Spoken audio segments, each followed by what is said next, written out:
The Miami Dolphins have fallen. Now the question is, can they get back up? I am Miami Herald columnist Omar Kelly. Joining me is Isaiah Smalls here to explain to the people how the Dolphins suffered a 33-8 season opening loss to the Indianapolis Colts. Miami was the only team to get blown out in week one. What does a week one blowout mean, Isaiah? I mean, I think there's two sides to it, right? On one hand, you don't want to overreact, right? Just because it's one game, there is 17 of them. So if you get too high on it, you're opening yourself up to failure the next game. If you get too low on it, you're opening yourself up to not being fully prepared for the next game because you're thinking about last week. But I think the biggest issue is that usually there's things that you can walk away with from an NFL game that like things to work on and things that you did good, things you did well. And just, I can't wait to throw on the film after this because there was virtually nothing that the Dolphins did right.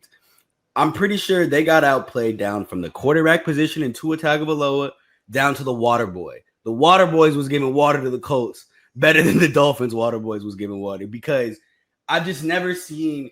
I said this on Twitter. This was the worst loss that I've seen since I started the beat because they weren't competitive.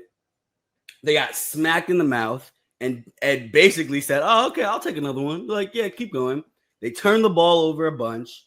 They had no answer for the defense. Like the for the offense, I think the one thing you can give a little bit positive of is they were stopping Jonathan Taylor a little bit in the first half, and then all of a sudden.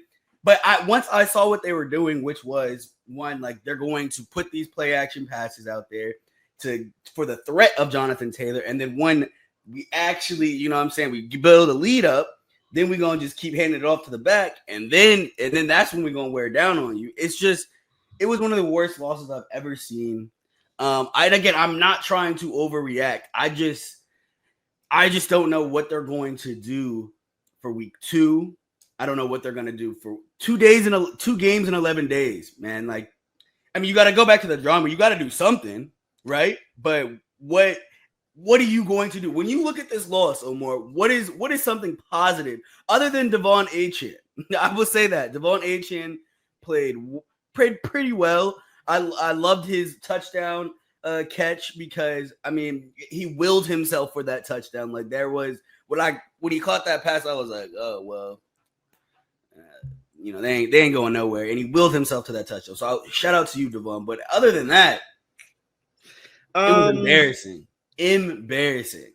I do agree. I thought it was embarrassing. I was trying to think of some positives that I could take from that game, and I do have a couple. You mentioned Devon Achane, 7.9 yards per carry, pretty damn good. Yeah. Now we only had 7 carries. I counted it up, and I believe they carried the ball 3 times in the second half, before Zach Wilson took over, because I really only care about Tua's series and reps, because once we get to the Zach Wilson segment of this show, it's over. Again, why are we in the Zach Wilson segment of the show? That's my point. Like, they didn't feel like there was a need to put Tua out there. There was not. There wasn't a need to put him out there after it was 30-8 or 30-0. Excuse me. Okay. Another positive, and I'm not showering you a positive, but I really like the kickoff return game. D. Estridge. I agree. Pretty impressive. I agree. Return. Now, was it ideal that you didn't make the defense punt? Like, I mean, the offense punt, that's probably problematic. Probably problematic. Just a little bit. Every 7 possessions, 7 up to 7 scores. That's awful. That's terrible. Let's not sugarcoat it because we got fans watching and we want to. That's terrible. That's awful. Okay. Omar, come on now, don't do that. No, it's awful. The 3 turnovers were awful. I really didn't see that much fight, and that was one of the things I found very interesting after. After the game, there are a couple of things that puzzled me, a couple of things that intrigued me. Let's get to the puzzling part, where I'm asking to a question about the fact that his turnovers come in bunches because that has been the story of his career. I don't know if I asked it wrong. I don't know if he misunderstood the question, but he thought that was a crazy question. And I'm thinking to myself, like, have you not paid attention to your entire career? Is this, and hey, maybe this is arrogance, maybe it's denial, but I thought that maybe if he had a turnover and then he was like, oh, start the press, maybe that's a byproduct of what's happening. But Tua has no idea he turns the ball over in bunches, apparently, which is even a little bit more stunning to me. Seven interceptions in 2024 came in 3 games, just so we're clear. Yeah. It's, all well and good. We'll figure that out. Maybe he cleanses his mind after an interception and he wipes it away like a Men in Black wand and he doesn't remember it. I don't know. I don't know how to say it. What kind of bothers me a little bit about that is that he kind of alluded to this earlier in training camp, and something to the fact that I have to go find it. But there is something that he mentioned just about he's helped himself a lot mentally, right?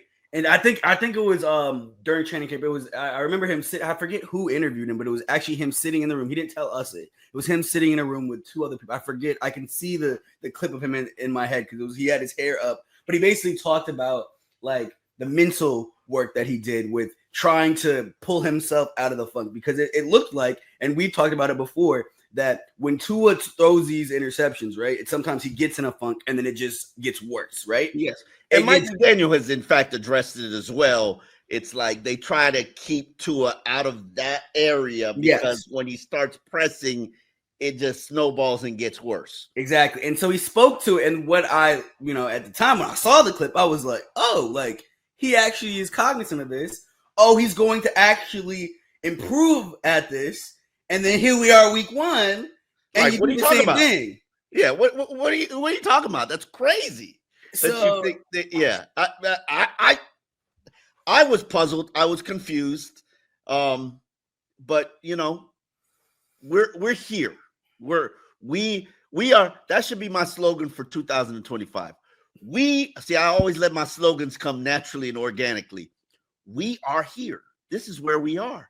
I remember the year we had Chad Henne. This is a long time. You were probably in junior high during the Chad Henne years. Yeah. And my slogan was, love the one you're with. Like, stop coveting other quarterbacks. Learn to love the one you're with. It's hard not to covet the other quarterbacks because the quarterback had great performances. Meanwhile, this guy threw for 115 yards, bro. Listen, I saw some games. I saw the night game, and I watched that night game between Baltimore and Buffalo, which are creme de la creme of the AFC. Chef's kiss, yeah.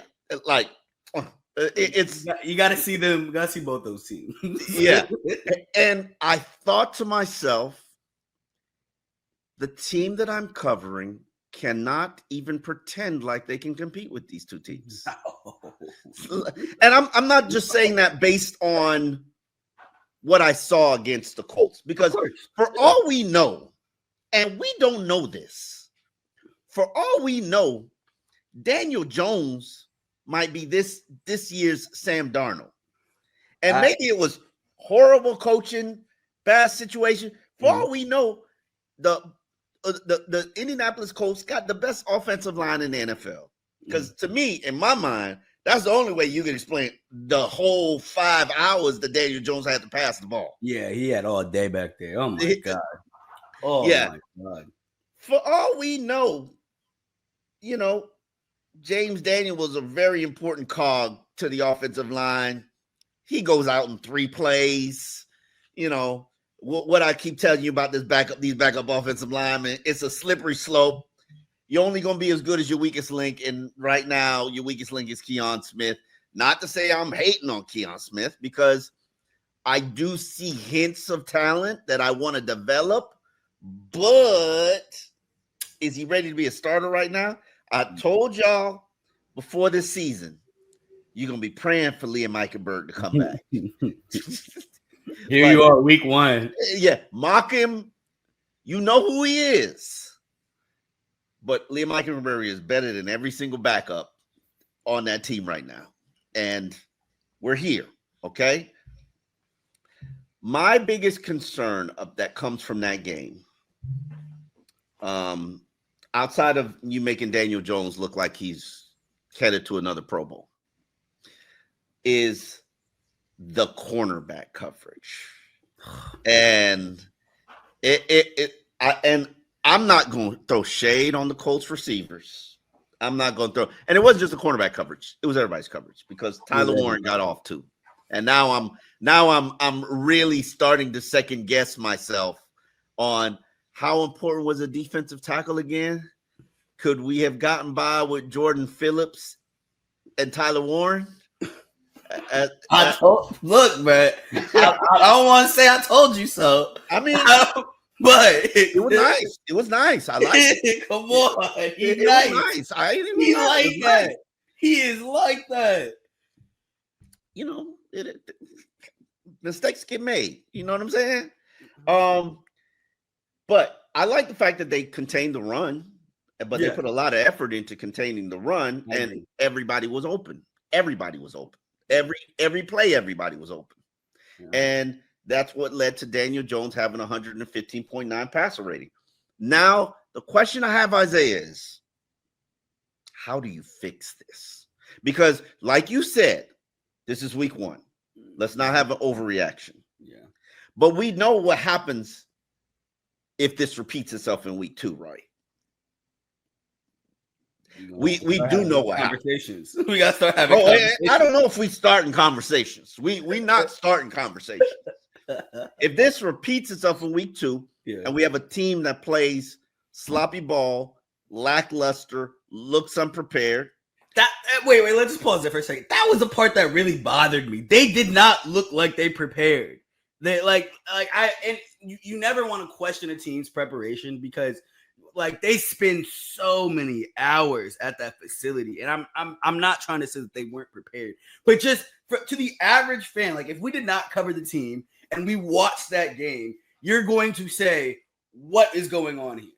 What is going on here? Wait. Let's the Tua interceptions and turnovers. Okay, let's break them down. Okay. 1, poorly thrown pass to Tyreek. Yes, the first one. Okay, yes. We knew they don't have chemistry. I'm not even hiding that from y'all. This is a thing now, and it's become a thing.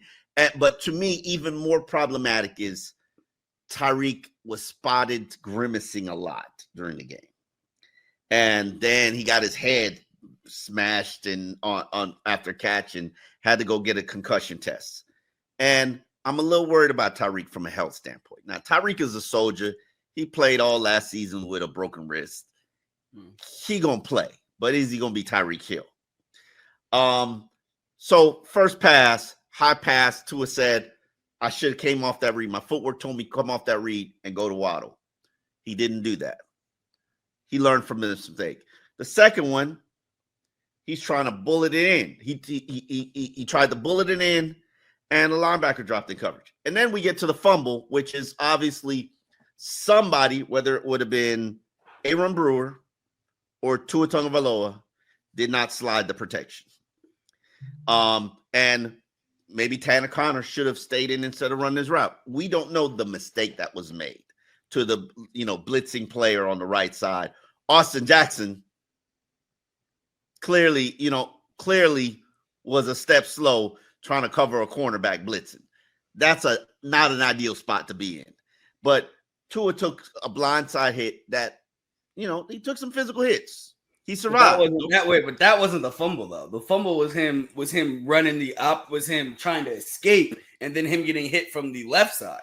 The block, you're talking about the cornerback blitz. You're right. Someone should have slid the protection on that one. Yes. He didn't drop the ball on that one. That was the one that surprised me. Because when he got killed on that one, I was like, okay, so you do know how to keep the ball in your hands. But the one where he fumbled, he was trying to escape.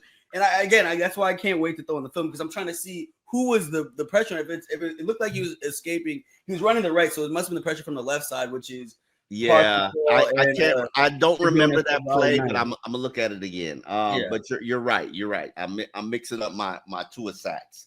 Um, the question I have for you is, outside of saying don't turn the ball over, how do you fix this?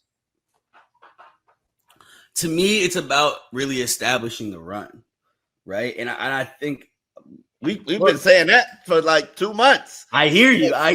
And what 6.5 happened? They didn't do that. They only had 12 carries. It's not like they chose not to run the ball. They were so down at that point that maybe you shouldn't dig yourself in deep holes, man. You dig yourself in deep holes, it's hard to get out of. But I will say this, right? Look, Tua, Tyreek, extra throws after practice all the week. Y'all just need to get those bankable reps. Like they just, I need those to happen. Two, I like I said, I like what I saw from Devon Achane. Because of the way that Tua didn't really have time back there, you got to figure out whether you need to go sign someone off the street or you have to make some sort of competition. Because or we got to figure out what's going on with James Daniels. I think that's number one. We need to figure out what's going on with James Daniels. Oh, it's a pectoral injury. Those are never good. Well, what is an offensive lineman does this all game? All day, yeah. You know what your pec is? It's right there. That's right there. That's right there. Yeah. This is exactly. But my like point is, if he's able to play again this season, it'll be a miracle. So but that to me begs the question, right? And I hate to go back to Greer again, but my mentions were full of fire Greer. And the go-to though. Hold on, wait a minute. That's the go-to. No, I know that's what I'm saying. I'm not trying to harp on him, but it never sat right with me that when you need help on the interior line because people weren't healthy last year, why are you going to go sign a guy who's coming off of an Achilles injury? That never made sense. Because he was reasonable. He was affordable. Everybody else was making $20 million. Well, sometimes he made $8. He got $8. You got to pay to play. You got to pay to play. And specifically, I look. When I saw, look, did you not see the way Tyler Linderbaum was moving last night from that guard position? Tell me that you wouldn't rather have a Tyler Linderbaum. They should have drafted him. That's all. No, I agree with you. And if you read my story about his draft history, you see that was one of the guys that they missed on. So I say that to say, look, to answer your question, point blank period, like what can they do right now? Obviously, you have a game coming in next week. What can you do? To me, I think it's a question. The biggest question I want to know from everybody is, do you want to play? I kid you not. I kid you not. Just because there were times that it looked like now all that chemistry, like, oh, we're friends, blah, blah, blah. That's cool. We like each other better. Yeah. All that stuff is. I don't believe none of that. I don't believe none of that now. Because if you really like the guy, you would not I would have seen more of what I saw from Tyreek blowing up on the sideline. Because to me, I know that was a thing that got circulated on Twitter and oh my God, he's angry again. No, he's mad. He's down 13-0 to the damn Colts. Come on. Yeah. Come on. They did not look competitive. And so I'm not questioning their will to play, but when you go out on Sunday and you perform like that, I just got to do a check-in because it's just it. And then I'm curious when we talked to Weaver this week, what was his plan, right? And how did it go so disastrously wrong? You know what I heard a lot from defensive players, and I think this is this is probably my 18 years of hearing a lot of bull crap over 18 years. Mm-hmm. Whenever a defense plays poorly, they always say, hey, we got to do our assignment, less freelance and less freestyling. No, y'all just wasn't getting off blocks. Yeah. No. Yeah. You was doing your job. You just wasn't getting off blocks. Specifically, now that you mentioned that, I gotta look at Chop. Chop was getting eaten live on Sunday. I'm talking getting stood up, no sort of movement. I saw him get held once. I did see him get held once. And look, when you're playing in the trenches like that, exactly. When you're playing in the trenches like that, you gonna get held, right? But I saw him get manhandled at points. And I was like, I oh. don't say much about Chop because people get in their feelings when I say things about Chop. So I'm gonna let you ride on that. Look, I'm not. Look, one thing I might say a lot of crazy stuff, but one thing I won't do is tell you a lie. Like, I'm not gonna lie to you. I'm overly critical, so I'm not going to be overly critical. I'm going to put this one to the side and say, hey, these things happen. Colts, where they played the Dolphins, they look like a hell of a team. Yeah. Lou Anarumo, I love Lou. Lou, that's my dog. And I think Lou is a good coach. I will say this. A lot of their game plan and defensively, specifically, the second interception Tua threw, they rushed 3. They dropped everybody back in coverage because they knew Tua was going to throw it in the middle of the field, trying to convert that 3rd and 3. And that was exactly what Houston did to him last year, and he struggled to adjust to it. And the question is, can he overcome that Houston game plan? Because it looks like the good defensive quarters are like, oh, yo, word, that's how you play Tua? Let's do this. And when's the last time you seen an outside throw? The outside throw looked like maybe a comeback to Tyreek or something that they called out of bounds. That one, which was good. He got the foot down, and I think they should have challenged that. If you don't make, you have to throw. And I've always had this mentality. Teams fear you going deep.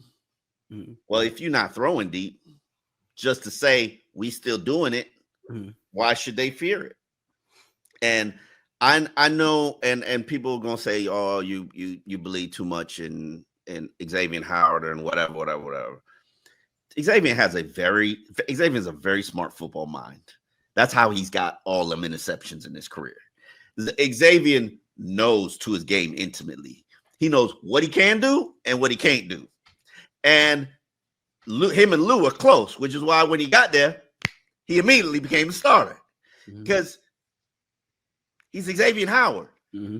Should be here, but that's a whole different conversation for another day. So they weren't playing the perimeter with Tua. And the question I've always had is, can Tua still throw to the perimeter on a consistent basis? Or is everything going to be between the hash marks in the middle of the field? And he's great at picking defenses apart. But when they cloud that, what do? You throw check downs to H.N. and check downs to Tanner Connor. Like, you're not going to win doing that. Mm-mm. But that's a whole nother subject for another day. The question is, just real quick, just before we move off this, how concerned are you? Right, it's something that I had seen on the internet earlier today. How concerned are you that an offensive head coach only amassed 211 yards of total offense? They didn't 43 yards at halftime. They didn't have the possessions. How many times? They probably had 12 possessions in the first half. 12 snaps on offense. They kept turning the ball over. I looked at it. They're and yeah, they became pass happy. They were down they were down how many points in the second quarter? Let me get it. They were down 17 points in the middle of the 12 minutes left in the second quarter. Like, is that where you, I guess, punt on the game plan and start throwing the ball? Because to me, 12 minutes to go in the second quarter, that's not 12 minutes to go in the fourth quarter. Right. So to me, I don't think that's where I abandon my game plan yet. Right. Unless you have zero faith in your defense. Bro, when they were down 17-0, they had one possession. And they ran the ball 2 times in that one possession. So it was a 5, 6, 7, 8, 9 possession drive, including the punt. So 8 plays. They ran the ball 2 times. That was it. They didn't have the ball. They did not have the ball most of the game. And then we get to the second half. The second half of the game, first drive ends with an interception again. Like you have to take care of the ball to give yourself a chance, and we know that. Tua knows that. Tua knows that. Tua knows that. Don't be disrespectful. Tua knows that. I know he knows that, but do you think that this is this an outlier performance? I think that you really think so? For Tua, yes. Okay. For Tua, yes. This is his second worst passer rated game in his NFL career, and the first he didn't finish that game. So, come on. The first one was what? It was a Buffalo game. The Buffalo game last year at home? No, it was a Buffalo game in 2000 that he had a worse pass for 40. He had a 43. It was a Buffalo game in 2002. He had a 40.6 passer rating. So, yeah, he just played his second worst game of his NFL career in week 1 of season number 6. The question is how will he respond? And that's his challenge. I know he's going to do the work. Yeah, of course. I know he's going to do the work.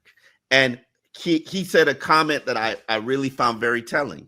He's like, I want to see who's going to be here on Tuesday, which is their day off. He did say that. But I agree. I need to see who's going to be here on Tuesday. What No, I just thought of the fact that the guy who messed up told me to come to work on Tuesday. No, you better be there on Tuesday. No. He gonna be there, but he's always there. I know. He's always there. I just thought, like, if you, the guy who screwed up, he said, "Yeah, you gotta come. You better come to work early. Come to work on Tuesday. You better come to work early and leave late." Yes, that's what he said. He said, I messed up. But you need to come to work early and you need to leave late. I'm sorry. That just boggled my mind. Because I know there's some people looking in that locker room looking at him like, huh? Me? Hey. I get it. I understand it, but it's just in context like that. But hold on. Who can have a grandstand on how they perform? He performed like trash. Did Jalen Phillips perform like trash? Yes. Yeah, no. Did Bradley Chubb perform like trash? Yeah. I mean, Bradley Chubb had a sack. Like, I hear you. I understand what you're saying. Okay, he had a sack. He also tackled an offensive lineman. Like, did Minka do anything? Minka was APB. Like Tyreek, Waddle, anybody? Like, I'm sorry. I get it that that just was funny. Let's make it very clear. Yeah, season's on the line this week. Oh yeah, everybody's job is in jeopardy. Yeah. Like officially, you take another one, people gonna get fired before we get to October. Yeah, and that'd be crazy. That might be I'm just being real with everybody. I know like today is the day that you kind of turn the page on the last game, right? But like no, tomorrow's the day you turn the page. Tomorrow's the day. Today is the day you need to stew in. That's what I'm saying. But today, what I'm saying, by the end of today, you're turning the page on it, right? But I'm like, I don't want to look too far ahead, right? But if we're looking at the Patriots, right? I believe they won yesterday, right? They beat the Raiders. I think they beat the Raiders something 20-17, maybe 17-13. I don't remember. Like, I know Christian Gonzalez didn't play, right? But he didn't play. No, he didn't play last week. I know that. He didn't play. He did not play last week. So I'd have to check his status. But this is supposed to be a better defense, right? They got Milton Williams from the Eagles. I think they got a linebacker too. Like it. I don't care. I know. This. I'm just saying. For me. I mean, there's not like a better team, a worse team that you can kind of line up against. I'm not worried. I know. I wasn't worried about the Colts either, and then they put their foot in your behind. That's what I'm saying. I think personally, maybe it's just me. I'm high on the Patriots this year. I think they're gonna play hard. I think Drake May might take that leap this year. I like what they add, the piece they added on defense. And so I'm just saying that like this is like for this to be your matchup, and now you got to go out. And I'm not saying guaranteed victory, but I'm just like I'm clearly scared of. Huh? You know the teams I'm clearly scared of. Yeah. Baltimore, Buffalo. I ain't worried about anybody else. Everybody else. Kansas that's City. Part of the problem. I feel like that's part of the problem. I wasn't worried about the Colts either. No. You're right. You got a very good point. Like, but that's the problem. Everybody needs to play better. It's clearly understood. And as Tua said, I want to see who shows up for work on their day off. Hopefully, them water boys show up on Tuesday as well because everybody wasn't hydrated. Well, yeah, they got to work on their form, you know. you know. All right, we will be back. We will have more coverage in the Miami Herald. Isaiah's got practice later today, and then we will be back on Wednesday unless there's a significant injury that costs you a player like a James Daniel for the season. We shall be back on Wednesday. Cross your fingers because I'd hate to lose one of your top offensive linemen, your biggest free agent addition in 3 plays. But man, cross your fingers. We in Miami. Somebody better do some Santeria or something. Like no. All right. Maybe somebody did some Santeria. Make sure they get a new Dolphins organization. All right. That is it for Dolphins in Depth. We will see you on Wednesday.